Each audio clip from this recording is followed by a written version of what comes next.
इसमें बिहार और बिहारियों को देश भर के सामने शर्मसार करने का काम किया।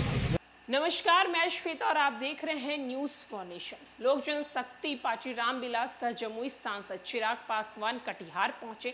कटिहार पहुंचकर वो बरसोई गोलीकांड में हुए पीड़ितों के परिवारजनों से मुलाकात की। परिजनों से उन्होंने मुलाकात करते हुए मुख्यमंत्री नीतीश कुमार पर जमकर बरसते हुए नजर आए। उन्होंने कहा कि मुख्यमंत्री नीतीश कुमार की जो सरकार है वो सिर्फ मासूम लोगों के खिलाफ आंदोलन करती है, मासूम लोगों को ही सिर्फ मारती है। जहां एक तरफ शिक्षा विभाग में लगातार टीचर जो हैं वो धरना प्रदर्शन कर रहे हैं, उनके ऊपर भी लाठीचार्ज किया जा रहा है, तो वहीं दूसरी तरफ अगर कोई अपनी हक की बात करता है, अगर अपने हक मांगता है, तो उस पर भी मुख्यमंत्री नीतीश कुमार को ऐतराज है।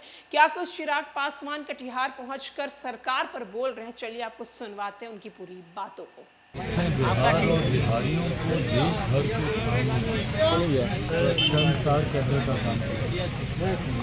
एक ऐसा अमानवीय चेहरा बिहार के प्रशासन का देखने को मिला,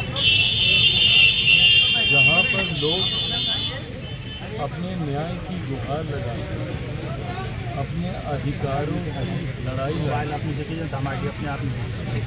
जब जाते हैं तो किस तरीके से उन्हें बिहार की सरकार गोलियों से भूनती है, उसका ये जीता जागता मानी जी के सुपुत्र सोनू जो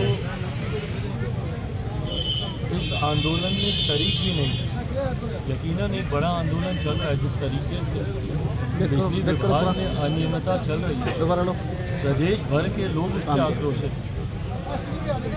पर उस दिन की एक ऐसी घटना, एक ऐसा नौजवान लड़का जो कि उस आंदोलन में शरीक भी नहीं था और जो सिर्फ अपने बड़े भाई को लेने, ताकि वो सकुशल घर आ जाए, सिर्फ उनको लेने गया। और उसमें भी उसने इस बात का इंतज़ार किया कि जब तक माहौल शांत नहीं होता तब तक वो अंदर नहीं घुसा। उसमें जब सारे हालात शांत हुए उसके बाद वो अपने भाई को लेने वहाँ पर, और शांत माहौल में जिस तरीके से बिहार प्रशासन के द्वारा गोली चलाई गई और एक नौजवान निर्दोष की इसमें हत्या कर दी गई, इसकी जिम्मेदारी किसकी बनती है, ये सवाल आप सब बुद्धिजीवी वर्ग से आते हैं और लोकतंत्र का चौथा स्तंभ है आप। ये सवाल मैं आप लोगों के लिए भी छोड़ता हूँ कि आप लोग बताएं कि भैया इसमें किसकी जिम्मेदारी बनती है, किसकी जवाबदेही बनती है। जब रक्षक ही भक्षक बन जाए, जिसके ऊपर जिम्मेदारी हो कानून व्यवस्था को सुचारू रूप से चलाने, कानून व्यवस्था को बनाए रखने की, जब वही लोग निर्दोषों पर जब गोली चलाने लग जाएं तो भैया एक आम बिहारी कहाँ जाएगा, बताएं ना। और इसीलिए ये सवाल मुख्यमंत्री नीतीश कुमार जी से भी बनता है, क्योंकि मुख्यमंत्री होने के साथ साथ हमारे प्रदेश के वो गृह मंत्री भी हैं। जवाब दें मुख्यमंत्री नीतीश कुमार जी कि आपके प्रशासन के लोगों को किसने अधिकार दिया कि आप निर्दोषों पे आप गोली चलाएं। बार बार आप 90 के दशक को याद दिलाते थे और कहते थे कि भैया जंगल राज था। आज उसी जंगल राज के साथ आपने हाथ मिला लिया और बिहार में एक महाजंगल राज ऐसा कायम किया है जहां पर अब तो निर्दोषों के ऊपर गोली चलने लगे। इस सरकार के पास है समाधान किसी समस्या का?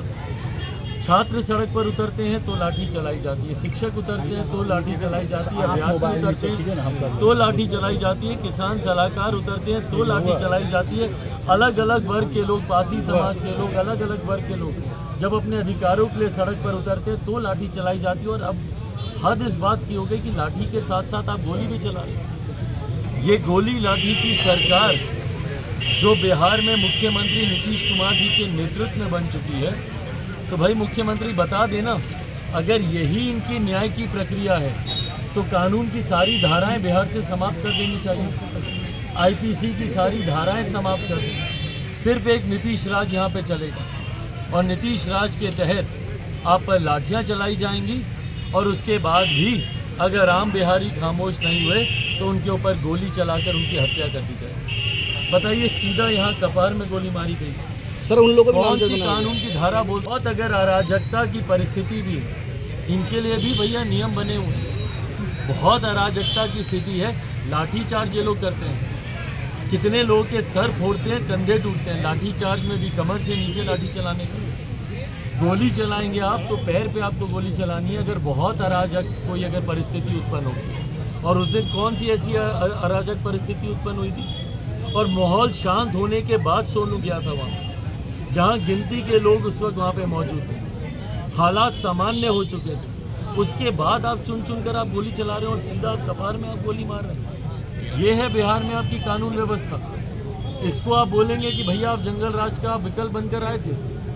इससे बड़ा जंगल राज क्या होगा जहाँ पे आम निर्दोषों के ऊपर आप इस तरीके से गोली चला रहे हैं। लोक जनशक्ति पार्टी मांग करती है नीतीश कुमार जी से कि भैया जो गया व्यक्ति उसको तो आप वापस नहीं ला सकते, पर कम से कम पीड़ित परिवार को न्याय तो दिलाएं। चिन्हित करें उन लोगों को, सीसीटीवी फुटेजेस आप रिकवर करें, लोगों के बयान लें और सबसे पहले तो डराना धमकाना बंद करें स्थानीय प्रशासन। ये लिखित रूप में मैं मुख्यमंत्री जी से शिकायत करूंगा और स्थानीय एसपी महोदय से भी मैं मांग करता हूं कि आपके प्रशासन के लोग जो परिवार को डराने धमकाने का काम कर रहे हैं, अगर परिवार के किसी भी सदस्य पे कोई आंच आई इसके बाद तो उसका सीधा जिम्मेदार यहाँ का स्थानीय प्रशासन होगा।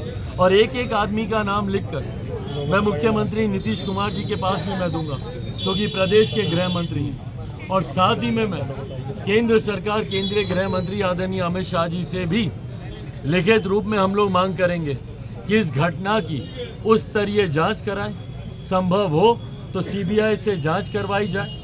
मुख्यमंत्री नीतीश कुमार जी से भी ये मांग करते हैं कि सीबीआई जांच की सिफारिश मुख्यमंत्री नीतीश कुमार करें, क्योंकि भैया प्रशासन पे भरोसा नहीं है, इनको अपने ही लोगों पे कार्रवाई करनी है। तो कैसे निष्पक्ष ये कार्रवाई करेंगे? हम समाप्त कर लें बस 1 मिनट। कैसे ये लोग निष्पक्ष कार्रवाई करेंगे?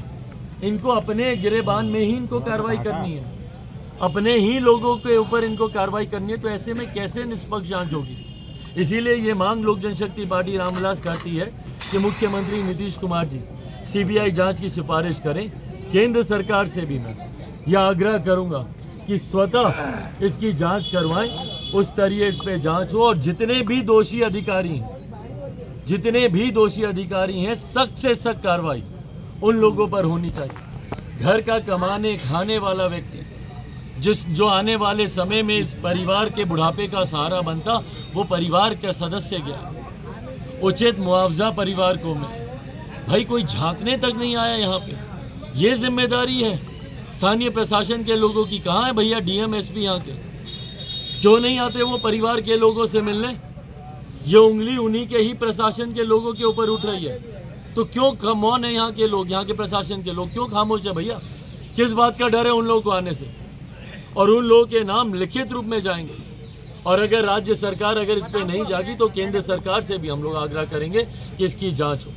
इसके अलावा आप लोग के कोई सवाल हो तो सर यहाँ पे जो प्रशासन ने जो फुटेज जारी किया है, यहाँ पे वीडियो जो जारी किया है, उस वीडियो के बारे में आप क्या कहना चाहेंगे? वो तो पल्ला झाड़ रही है भाई। प्रशासन स्वाभाविक है, हम लोग सीबीआई जांच की बात कर रहे हैं भैया।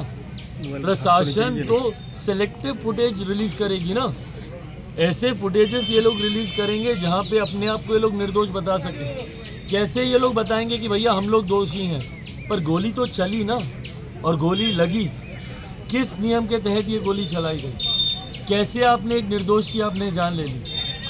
जो व्यक्ति जो आंदोलन में था भी नहीं उसकी आपने जान ले ली, तो किसी ने तो उसकी हत्या की है ना। तो उसको चुना जाएगा कि नहीं चुना जाएगा? चिन्हित किया जाएगा कि नहीं किया जाएगा? कौन चिन्हित करेगा?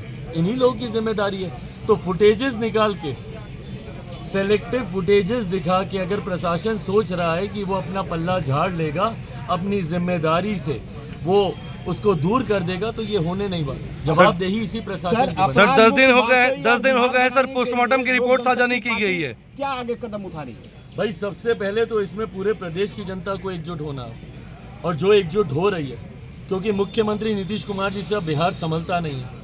गृह मंत्री होने के नाते सबसे ज़्यादा